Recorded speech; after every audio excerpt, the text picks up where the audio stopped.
everybody, welcome back to my sister's review. This is my sister Makanani.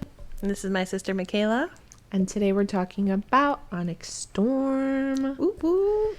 So we wanted to ask each other a few questions to get us started on the conversation. And I think one of the most important questions is in terms of spice level.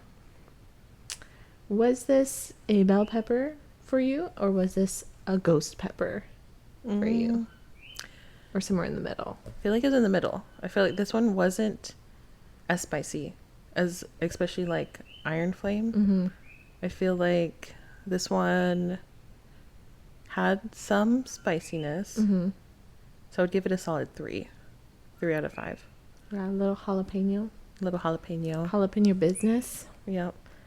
I think jalapeno too. There was some spice, but for the most part, it was, I think, cleaner than the other books. Yeah, I think so too. I feel like a lot of the story focused on a lot of building up. Mm-hmm. Tension. Yeah. So if you're someone who doesn't like the spice typically in books and is there for the plot, This one was like very plot heavy. Get to the third book and but I enjoy both as long as it drives the plot forward. Do you feel like the spiciness was plot driven? Like, did you need to read them? That's what I just said. Yeah. Iron Flame, I skipped. Skip some of the spiciness. I'm an audiobook listener most of the time. I did skip through some of the spice in Iron Flame because it felt redundant. Yeah. The first couple were important and plot driven, and that's what we got in this one. I feel like Onyx Storm was more plot driven. The build up got a little redundant, I felt like. But once you get to the actual genuine spice, then it's was like finally. Yeah. I feel like the spice for Iron Flame was needed. Mm-hmm. Like, there was parts in the spiciness that was valuable to the plot. To the like romance. Well, to the romance, but then also we discovered things about the characters. Sure. Through some of the scenes. Right. With this one, I felt like some of it was needed. But for the most part, I feel like not too bad. You could kind of skip through it if you needed to. Mm-hmm. Yeah. What do you feel like if you were to rate the dialogue and the wittiness of Onyx Storm? A 1 to 5. I think there was a lot of humor in the dialogue. Things were set up in a way where the dialogue would hit, and like that was the almost punchline of a scene, and you're like, yeah. I had a lot of laughing out loud moments. Yeah. My husband is reading at a much slower pace than I did, so I finished significantly earlier. And I think your husband as well. Yep. Is still reading it. Yep.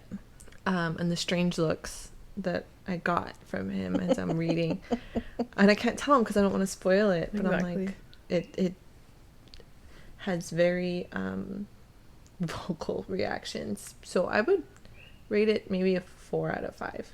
There's room for more, but I enjoyed it, and it wasn't like a bore. Yeah, no, I thought it was really good. That's how I would rate it, around a 4 to 5. And then also in terms of hookability, did it, from first page, first chapter, were you hooked in to the story? And if you would rate the hookability 1 to 5. I think first chapter a 3 maybe out of 5. It's hard because the hookability was there with the ending of book 2, the cliffhanger of book 2. So I feel like we were all eager to get into this book because we wanted to know what was going on. Yeah. That was an extreme cliffhanger. So yeah, for me, I think hookability was like a 4 to 5, just because I appreciate Rebecca brought us right there. Yeah. Like, it was literally not like a time gap. It was boom, end of book 2, book 3s were right there in it. So I was like, yeah, I want to know what's happening. Yeah, for sure. Yeah, but there was a lot of world building there, but which we appreciate. Yeah, knowing, what is going on in this, or I should say, plot building versus world building. I guess both. Both, yeah. Yeah. So would you say, with all of that information that we have now rated, would you recommend this to our sister? Yes, this is sister approved. Sister approved. Okay, so let's dive in and take a closer look.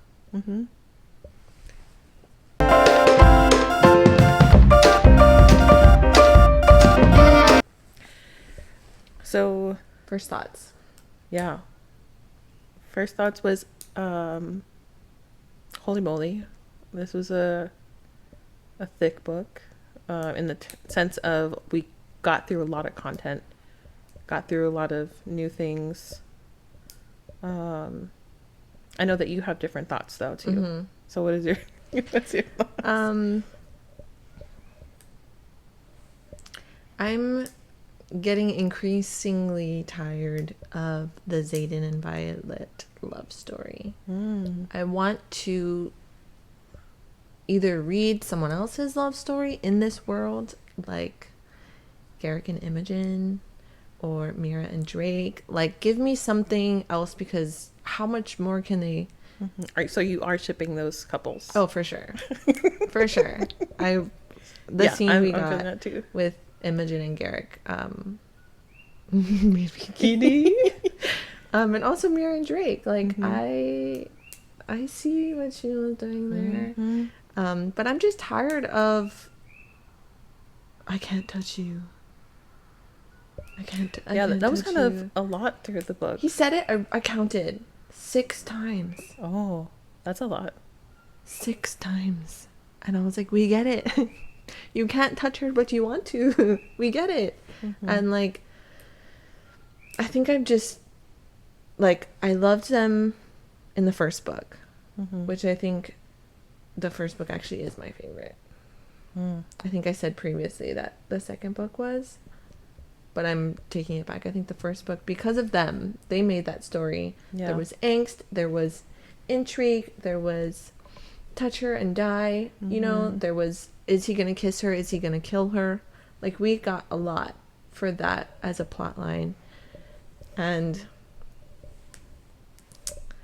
it's missing something. The stories, I mean, there's a lot. He's venom.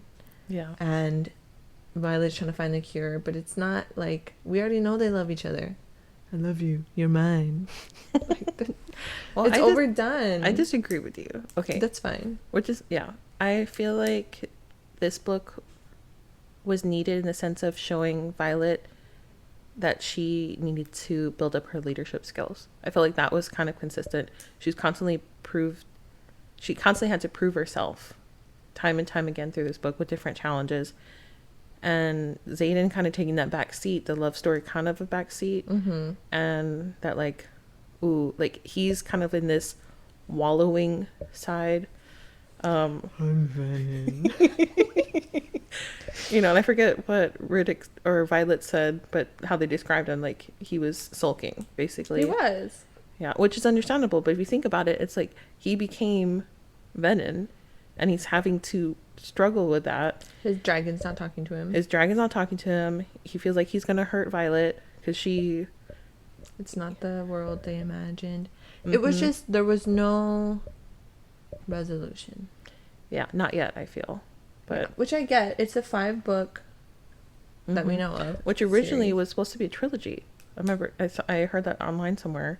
I was like, oh, so I do appreciate that this isn't a trilogy, that she's fleshing it out more so that we get more books. Yeah. I just wish we had maybe different POVs. Like, leave the Xaden and Violet story there, but get a closer look. Like, when Imogen and I forget her name. Oh, in the scene? Quinn. Yeah. I forgot who Quinn was. Like, I think she was named a few times in the book. There's so many new characters. That was such an impactful scene. Like, she did a good job. I cried. I cried too. But she had to, like, here's a scene of them, you know, right before they cross the parapet, where now we understand her last words. And that's what made us cry. Yeah. Which I wanted to see their friendship. Like, we could have got different POVs throughout the book, like in Throne of Glass, when we were introduced to Manon, and yeah, that's true. You know, got a Dorian POV, got, you know, different, like, there's so many things happening in this story that it would have been nice, in my opinion, to see everything that was going on. And artistic choice. I respect Miss Rebecca, but I would have liked to see some other things happening at the same time, because I found myself... I think we're in the get-go. Yeah, so, like, the point of view change at the end kind of threw me through a loop. Because I was like, I disengaged. I was like, what? But rereading it, I was like, okay, I get it. But I was like, what's happening to Violet? What's happening to Xaden is what's in my brain. Yeah. So I think if we had the point of views earlier, I would have been kind of prepared for some switches. It caught me off guard. But looking at it, I was like, yeah. Because the scene with Quinn and Imogen, I loved. It definitely tear-jerked me. But there's a moment I was like, wait, who's Quinn again? It's like, oh yeah. So I had to go backwards to be like, okay, let me see what she's all about. But what was your favorite scenes, or maybe your top scenes in the book? I really enjoyed Dane. Wow. Wow. No. Well, where was Jack? But to finish my thought, I enjoyed seeing Dane get slapped and then, oh my gosh, having to say thank you. I felt like we finally, after that, we're finally able to forgive him and be like, okay, sweet baby Dane, are you in love with Sloane? And can we ship that? That solidified it for me. Where I was like, yeah, okay, because their little banter, their little like sweet moments that they had, sweet moments, but like, it was cute, it was fiery, and I was like, okay, I can see now where baby Violet had a little crush on Dane. Like, he stepped it up for us in this book, but that slap solidified it for me, and I was like, yeah, okay, this is hilarious. Also, I think another scene that was my favorite was when Mira meets Drake for the first time and she knees him in the groin, and he was like, oh, you must be Mira Sorrengail. And she's like, heck yeah, I am. If you ever put my sister in danger, like, it's gonna be a night. Like that, I was like, oh, you're a little spicy there too, aren't you? Like, that's something. And then the introduction of Broccoli, the orange cat. Yeah, I love Broccoli. That's gonna be their, like, origin story. Yeah. Like, oh, we have to raise this cat together. Yeah. So, looking forward to that. What was your favorite scene? Scenes that come up to mind. I definitely laughed so hard with the scene where Violet makes it to the bookshop and talking to, you know, it's like, oh man, so this must be Dane. I was like, oh my gosh, like, to be in that room when that happens, like, my jaw like dropped. I was just laughing so hard. Oh my gosh, it felt so organic, and just, it was so funny. It was so lighthearted. Well, it's funny because Violet didn't know. She was like, what? How did my father guess that I would be his lady? I was like, oh, you're exactly how you're described, Dane Atos. No, it's like, actually, yeah, to be Xaden in that moment. But can we appreciate also Mira in that scene where she stepped up and said, like, actually, our mother approved of Xaden. Yeah, you know, I was like, that's a sister right there. Yeah, you know, to be like, I approve of my sister's choice. Well, to a degree. Well, I think she also was like leaning towards accepting Xaden more. Yeah, I think she could see their relationship more. Because something that was hard for her in the beginning, where she was like, "Don't trust this guy," was the relic. Yeah. He was shady. I mean, literally, he's a shadow. Yeah. No, but I mean, like, he was doing sketchy stuff, and she was like, yeah, like, something's going on, you're gonna get in trouble. Like, you have awful taste in men. Considering we found out in this book, she dated Prince Holden. I know. Oh my gosh. Ugh. Which we were saying, like, how that was pretty awesome. That she brought this character, because we got to see Xaden being this jealous kind of character. And yeah. I think he was also, his one role was to be comedic relief, also like him in a basket being delivered like a newborn baby. Like, that's hilarious. Yeah. That scene with the tigers, oh my gosh. Yeah. I was like, the head scene, and then him still being a butt face. I was just like, dude, throwing a fit like it made me appreciate Arik so much more. 100%. Like, oh, and Arik's the younger brother. He's a younger brother. We love Arik.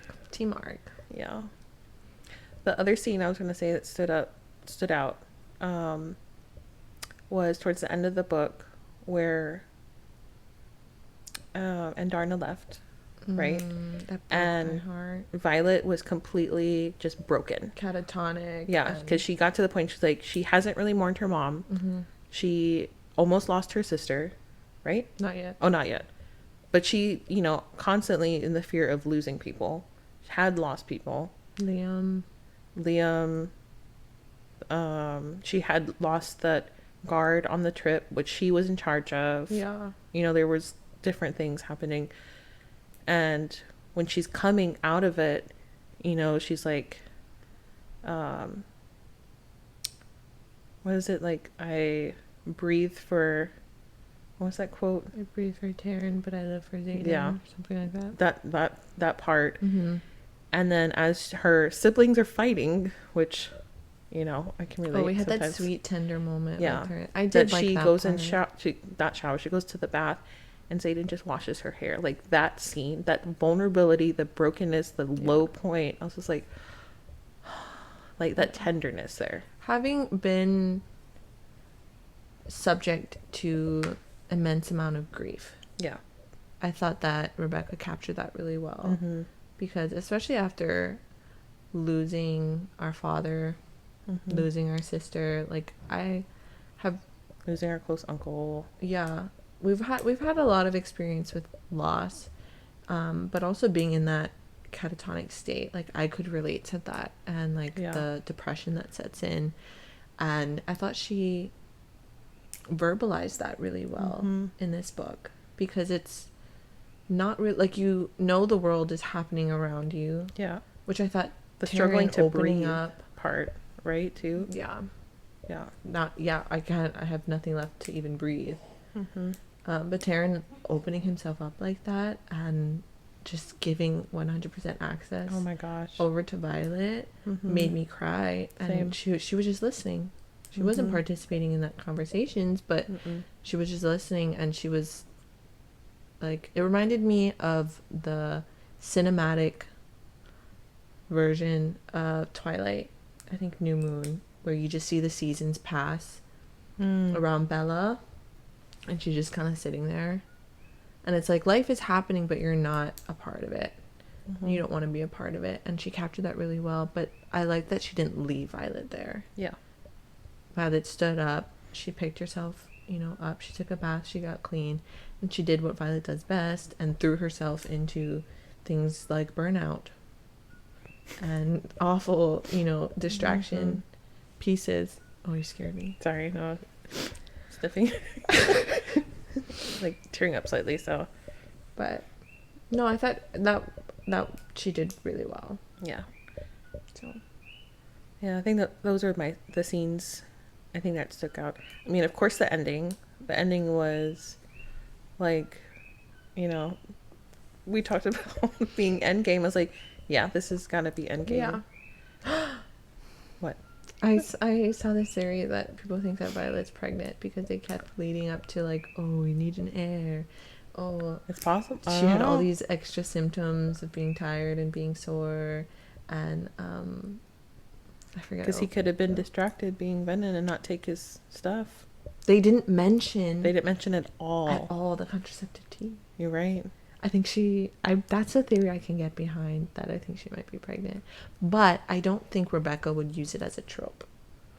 I don't think it would be the sole focus of the next book. I think we would either get a Zayden POV. Something, if I can't think of it exactly where it was, but I feel like, wasn't there something saying, like, I believe it was in this book, or if it was in Iron Flame, that the next generations of Venom would be brought together or something. I think it was the Irids. No, the Wisdom people. I hated those people, but I don't remember. I can't remember. I'm blanking. Do you guys know something what along? She's talking about? I know, like something along the lines where next we thought that the world would be better based upon like the next generations or stuff, and that Venon's, I guess they didn't word Venom, but they said that magic would evolve to be more harmonious. Oh, you're talking about when the Irids were like, I'm guessing that's what I'm thinking. And shaming and Darna. Yeah, but they were they kind of alluded to saying like you should have been better, that things could be better. I don't know. I think the Irids are on my SHIT list. Yeah, I hated that scene in the sense, which I had a feeling that they were going to find them. That they weren't going to find them. I feel like the foreshadow in that was there from a while. And but it was really vivid. Mm-hmm. The way that Rebecca wrote how she could see the dragon prints in the sand, and she could hear that, the island was rumbling, like there was a bunch of them, like I could see it. I knew what was happening. I knew it was them, and I was like, Violet, that's the dragons. And she laid that out really well. And then I was just very disappointed with the dialogue.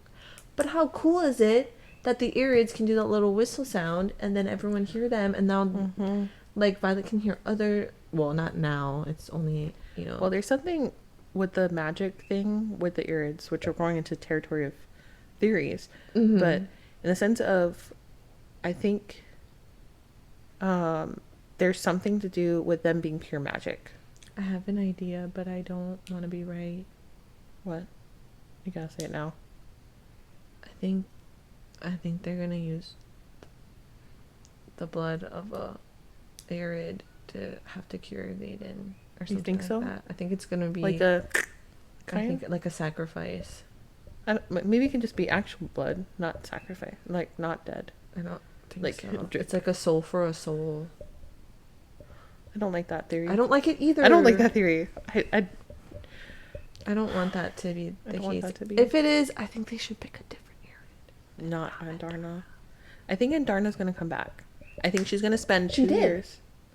She came back. Well, she came back to save her, but then she disappeared. But I'm thinking that she's going to come back for good. And my theory is be older and she'll be stronger. And she's going to do her training, learn about magic, about herself and whatnot. And my theory is that she's still bonded to Violet, but Violet's end is cut off. So I think that Andarna still can hear her, still can be connected to her. That's so devastating. Can you imagine Andarna trying to tell Violet get up, like when she was catatonic? Yeah, never mind. That's depressing. Okay, maybe not. You're right. That's okay. I think maybe. But she heard her almost die though, in the fight. It's possible that Andarna's bond through Taryn and Sigale. Maybe she didn't feel her catatonic because herself was catatonic. So maybe they were experiencing it together. She left. I don't think that scene reminded me of leaving for college. I don't think she voluntarily left. I think she was taken. How did you get taken? Oh, magic? The magic guy. Oh, maybe. Well, magic dragon. Well, it's up to her, and Violet kind of was like, I think there was half. Whatever you want to do. I think she was half deciding, and the guy was like, "Yep, let's dig." I think it was like a college thing. Nobody actually really wants to leave for college. They have to go because they have to further their education and become an adult and come back eventually as a full-blown adult with a job and, you know, buy their own groceries. And Darna was a little... Well, she's a teenager, so I guess, yeah, that's the next step. It's like, hey... It's like dropping your kid off at the airport. And they have to go to college, and you watch them grow. I'm gonna cry. Change the subject. Yeah. Anyway. I know, I digressed. Theophany. What? Theophany. Oh my gosh. Where did she come from? Where did she come from? No, but for real, we heard nothing of her in the other two books.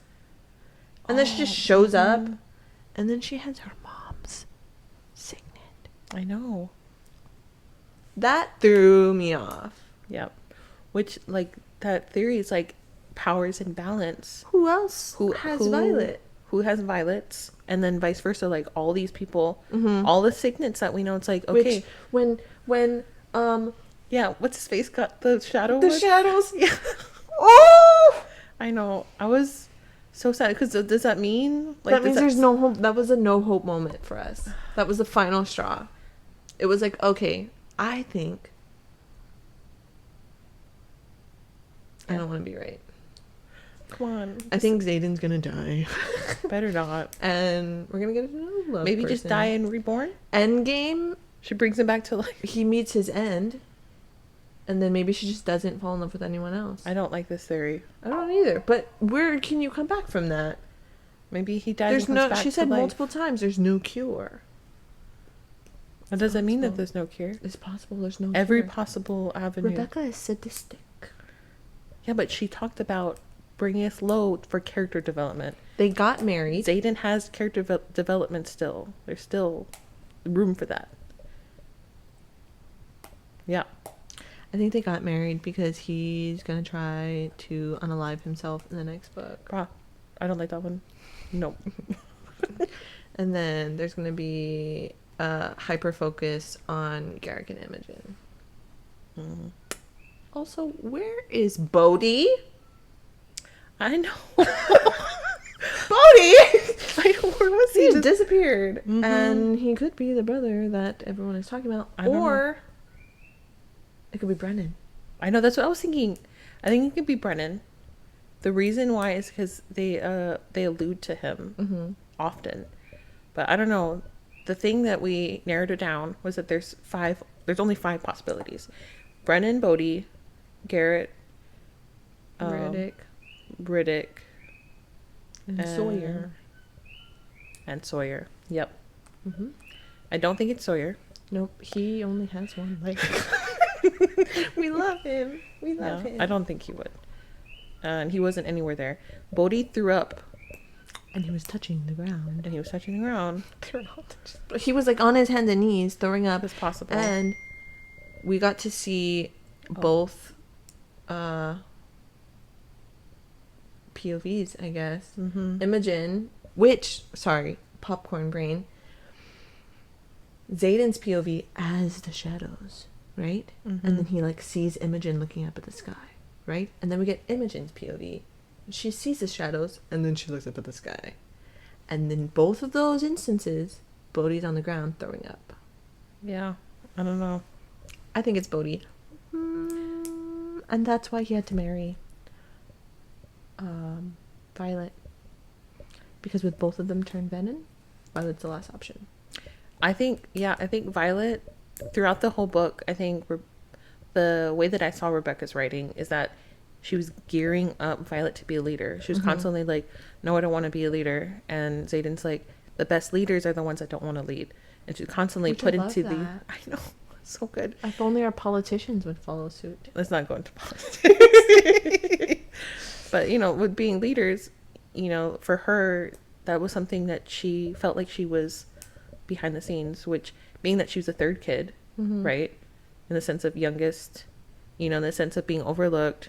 She was grown up to be, or she was taught how to be a scribe, whatnot.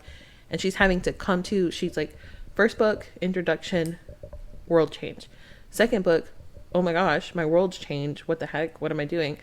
Third book is like, okay, she's coming into her actual, like, the shock factor's off. Yeah. She's like, yeah, let's discover that scribe mentality, gaining that knowledge, Which, like, best of both worlds at this point. Oh, yeah. Because she isn't just writer, Mm-hmm. you know, thoughts. And I think she'd be a great leader. But she's also still a cadet.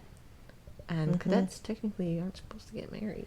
Yeah, but they said something like if a lieutenant or someone that's graduated wants to get married, they can. If someone to another cadet, though. He's not a cadet. He's marrying a cadet. I know, but But she's a cadet. I know. It's always Violet getting in trouble. Yeah. Because she's like 2 years younger. No. Yeah. Because she was the third year. She was the first year. So she's second year going into third. I have no idea what's going to go on with this college, too. It's giving me like, peace out, I'm not finishing. But she has to. She has to. I don't know. Probably. Bodhi wanted to dip. He's like, I don't gotta be here no more. And he's like, you're finishing.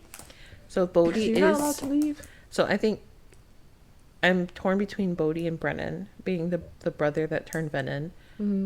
Because I could see Brennan, because we were thinking that from the get-go, like maybe he was already. But no, he wouldn't be. But I feel like he was actively searching to find the cure with Steven. So I feel like maybe not Brennan. I'm more on Bodhi. Thinking more Bodhi. Because he's like, I can do stuff, you know? Like he was... Would break my heart if it was Garrick. Oh my gosh, would break my heart. Cannot be. Just wanted to say that out loud because we need a Garrick Imogen and it cannot be the same thing. He's Venom and she's normal. I know. Yeah. Anyway. But... Any final thoughts on the book before we close the chapter and move on? Because I don't know about you, I've seen a lot of these Onyx Storm related content, and I think I'm ready to put it behind me until 2027 when we get the fourth book. I guess my final thoughts are I enjoyed it. I think it was definitely worth the read. It was worth the wait. I appreciate the character development. I guess there are things that I would have changed, but at the same time, I feel like this was a foundation book. Yeah. Foundation to build off for book 4. Book 4 and book 5. And I feel like as the I feel like this is a series that has to be looked at as an entirety, not just a single book per se. So I feel like the whole series is going to be awesome. Yeah. Yeah. And I feel like I've reread it again, mostly to the end, but I feel like there's going to be things that Rebecca planted, Easter eggs. Yeah. That she's kind of predicted for book 4. But yeah, I'm glad I read it. And I say overall, this is out of 5, I'd say like 4.5. That's a good rating. Yeah. I think I'll do 4.2. Okay. It's something's missing, but it's not missing enough that I felt incomplete. Yeah, it was a great read. I recommend it. I probably will always recommend this series because it's a great series. Storyline is, so yeah. And I just want to say congrats. We both want to say congrats to Rebecca. This is the, what is it, most books sold the first week in 20 years, this Onyx Storm. And I think she took all top 3. Yeah, Onyx Storm was number 1, Iron Flame number 2, and Fourth Wing number 3, and then Fourth Wing paperback, which also was released, was number 1 in paperbacks. So for New York swept it. New York Times bestseller list. Yeah. So congrats, Rebecca. Never happened. So we're stoked for her, and I feel like that's exact same thing, knock on wood, is going to happen with book 4 coming out. Everyone who has not read it yet will wait until 2027 to binge it and then read the 4th one. Yeah, I do recommend, If you do not like cliffhangers, wait till the series come out. But since you are hearing me say this recommendation, you probably have read it, or now you have been spoiled. But yeah. Next week we're gonna shake things up a little bit and talk about 2 different books that we have started, and I've actually finished my book, so I might be reading another one. But if you guys want to follow along with that, I will be reviewing The Blood of Hercules by Jasmin Moss. And did you decide the book that you wanted to review? Yeah. There's a lot of books I want to. In my gaming Discord community, we're reading Howl's Moving Castle for this month, so I think that's what I'm going to talk about. Howl's Moving Castle by Diana Wayne Jones. Nice. So we'll bring to the table 2 books. I haven't read her book. You haven't read my book. And I think we're also going to talk about a movie. If you guys want to watch it, that might be easier to catch up with. Pride and Prejudice with Keira Knightley. And we're going to probably dissect that one since we both watched it probably 500 million times. Yes. Birds chirping. So...